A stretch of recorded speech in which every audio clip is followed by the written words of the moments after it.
ये तो सारी ढकोसलें कांग्रेस पार्टी की। मैं तो कहता हूँ कि पायलट साहब कितने दिन बयान दोगे ये तो बताओ। 4-6 महीने बाद तो चुनाव है राजस्थान में, आओ सड़क पे लड़ो लड़ाई, तब लोग मानेंगे। खाली बयानों से नहीं मानने वाले लोग। और आप जाओ राहुल प्रियंका से बात करके सीबीआई जांच का आदेश कराओ सारे मामलों के, तब हम मानेंगे कि आप बयान दे रहे हो और आपकी दिल्ली में चलती है। दिल्ली में अगर चलेगी तो हो जाएगी सीबीआई जांच। बेनीवाल जी, संजीवनी मामले में एसओजी कार्रवाई कर रही है, कुछ मंत्री के नजदीकी लोगों को यहाँ से उठाया करा है, क्या कहना चाहेंगे संजीवनी जो? देखिए, संजीवनी आदर्श जितने भी घोटाले हुए हैं, इसके अंदर अरबों खरबों रुपए लोगों के साथ ठगी वसूली हुई और ये एक तरीके से एक चेन चल गई पूरे देश के अंदर कि कोई भी व्यक्ति कोई चीज लाता है और लोगों को बरगलाता है और लोग उसके झांसे में आ जाते हैं। झांसा देके जो ऐसी क्रेडिट सोसाइटी जो काम करती है, इनके खिलाफ लोकसभा के अंदर मैं हमेशा बोलता हूँ, मैं चाहता हूँ कि इसकी पूरी जांच होनी चाहिए, तय तक जाना चाहिए। इसमें असली जो भी लोग हैं, जो गुनहगार हैं, जिनका एनरोलमेंट है, चाहे वो कोई भी, चाहे मैं कह रहा हूं कि कानून से बड़ा कोई भी नहीं है। अगर सही मायने के अंदर अगर किसी का नाम आता है तो निश्चित रूप से एसओजी को कार्रवाई करनी चाहिए, नहीं तो गलत तरह की बात भी एसओजी को नहीं करनी चाहिए। किसी कार्रवाई करे तब माने ये सही क्या है गलत क्या है।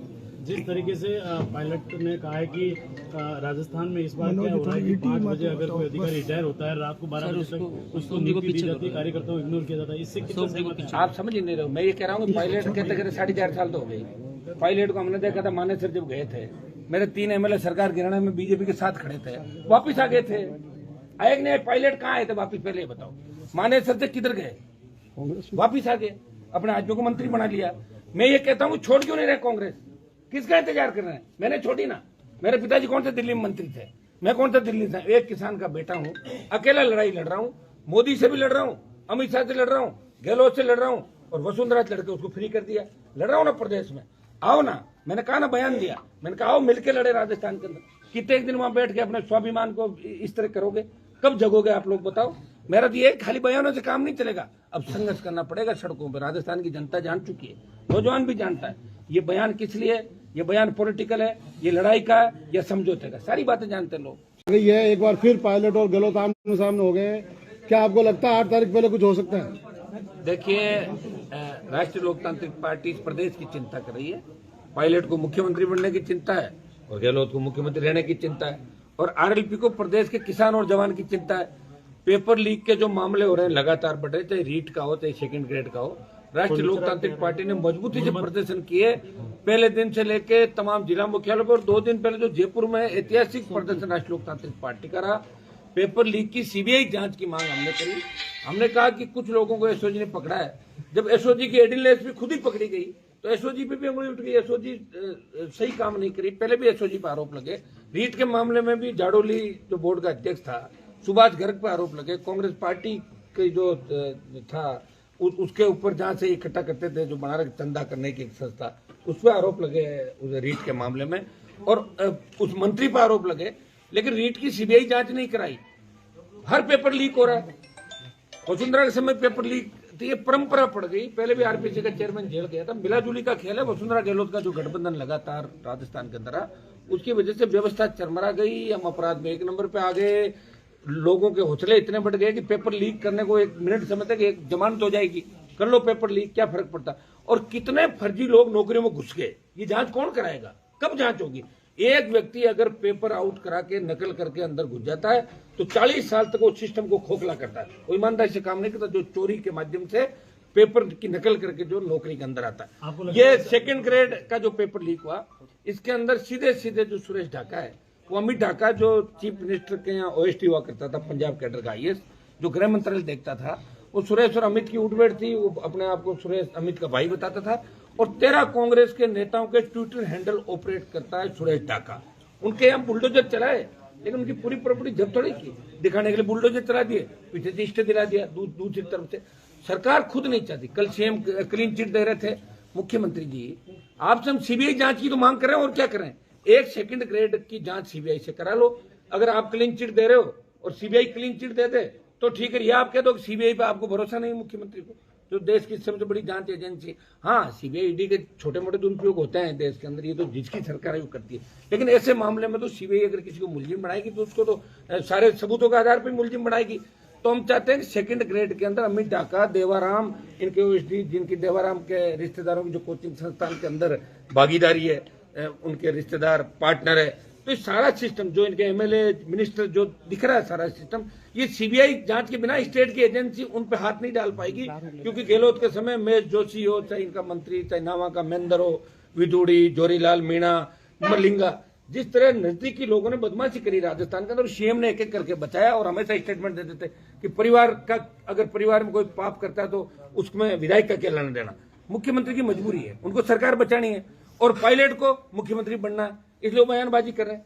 पायलट प्रियंका गांधी से बात करें, राहुल गांधी से बात करें, बात करके इमीडिएट धरने पे बैठे हो, वो कहते हैं कि भाई कौन कौन आका उनका नाम बताएं और इमीडिएट उनको गिरफ्तार करें। और बीजेपी भी मिली हुई है, बीजेपी चाहे तो राज्यपाल उनका है, दिल्ली में उनकी सरकार है, ईडी हर जगह भेजते हैं अमित शाह और मोदी, तो ईडी भेजते हैं इस मामले में, रीट के मामले में और दोनों मामलों में ईडी भेजे दिल्ली की सरकार।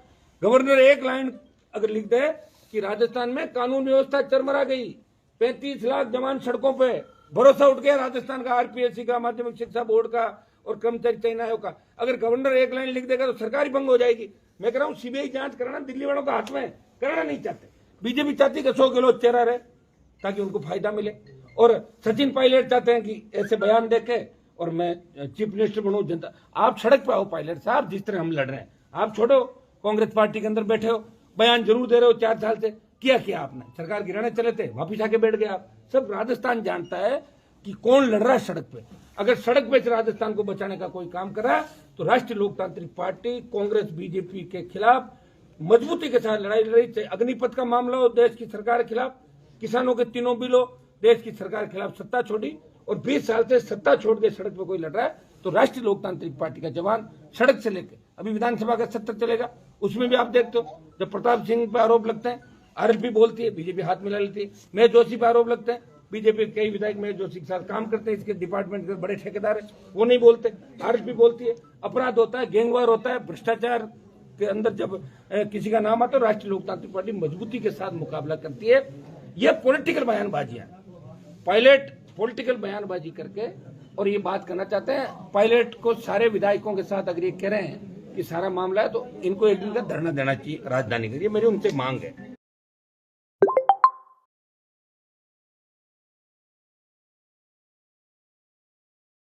सचिन पायलट से, और ये खाली बयानों से काम नहीं चलेगा, अब लड़ना होगा और राष्ट्रीय लोकतांत्रिक पार्टी लड़ रही है। आज हम बजरी माफिया के खिलाफ, जो वसुंधरा का भी खास था, गहलोत का भी खास है, बजरी माफिया मोटी रकम देता है सरकार को। बाड़मेर के अंदर जा रहा हूँ, बजरी माफिया को ठीक करेंगे, कल बिजली को ठीक करेंगे अजमेर के अंदर। लड़ रहे हैं लड़ाई, आप देख रहे हो 20 साल से एक व्यक्ति जो गांव किसान का बेटा, जिसको कोई बहुत बड़ी विरासत हाथ में नहीं मिली, इन सब के पीछे तो कांग्रेस बीजेपी के बड़े नाम, ये तो बड़े लोग हैं, लेकिन हनुमान बेनीवाल अकेला किसान का बेटा इस प्रदेश को बचाने की असली लड़ाई लड़ रहा है। जोधपुर में 2 लाख जवानों की रैली करके देश में संदेश दिया कि अग्निपथ को वापस लेना पड़ेगा। लोकसभा में 25 सांसद है राजस्थान के, एक ही सांसद बोलता है कि राजस्थान को विशेष राज्य का दर्जा दो, ईआरसीपी लागू करो। जहां भी जो भी घटना होती है स्टेट के अंदर या देश के अंदर जवान किसान की, हनुमान बेनीवाल हमेशा जवान किसान के लिए सड़क से लेकर सदन तक, लोकसभा और विधानसभा तक उसकी पार्टी लड़ाई लड़ रही है। बेनीवाल जी, जिस तरीके से दिव्या मित्तल की जो रिकॉर्डिंग में कहा है कि ऊपर तक पैसा देना पड़ता है, ऊपर तक देना पड़ता है, ऊपर तक 100% देना पड़ता है, और डीजी की इच्छा के बिना। देखिए एससीबी, एसओजी, इसके अंदर सर्वे सर्वा वहां के जो एडीजी और डीजी होते हैं, जिनको फुल प्रभार दिया जाता है, इंचार्ज होते हैं, उनकी भूमिका होती है 100%। दिव्या मित्तल जो कह रही है 100% सही बात है, वो जांच होनी चाहिए। कौन करेगा वो जांच? क्या मुख्यमंत्री खुद की जांच खुद कर लेंगे? दे दो सीबीआई को मामला, दिव्या मित्तल के मामले में आधी एसओजी अंदर आ जाएगी। अरे भाई एसओजी और एसीबी में किनको भेजते हो आप? जो फील्ड में ज्यादा भ्रष्टाचार करते हैं उनकी बाद में पोस्टिंग एसओजी एसीबी में हो जाती है। तो भ्रष्ट व्यक्ति भ्रष्टाचार कैसे छोड़ देगा? आपको लगता है कहीं भी बैठो इन्वॉल्वमेंट है? मैं कह रहा हूँ 100% अशोक राठौड़ सहित कई लोगों का इन्वॉल्वमेंट है इसके अंदर। मैं तो कह रहा हूँ सीएमओ का इन्वॉल्वमेंट है। देवाराम सैनी, अमित ढाका कौन था? अमित ढाका होम मिनिस्ट्री चला रहा था। ऐसे कई अधिकारी राजस्थान के अंदर, और ये अधिकारी वसुंधरा के समय में थे, गहलोत के समय। श्रीमद पांडे गहलोत के सेक्रेटरी थे, वसुंधरा के सेक्रेटरी थे, कई ऐसे अधिकारी, अनगिनत अधिकारी। और मिलाजुली का खेल का जो मैं आरोप लगा रहा हूँ, अब आपका मीडिया भी कहने लगे मिलाजुली का खेल। एसीबी एक आदेश जारी करती है कि नाम उजागर नहीं करेंगे। अब भ्रष्टाचारियों का नाम उजागर नहीं करो, उनको माला बनाओ क्या भ्रष्टाचारियों को? 3 दिन मीडिया बोलता है, सीएम आदेश वापिस ले लेते हैं। जिस तरह जैनों के पवित्र तीर्थ को राष्ट्र वो कर देते, पर्यटन स्मारक घोषित, और 10 दिन जब आवाज चलती देश में वापिस हो जाते हैं।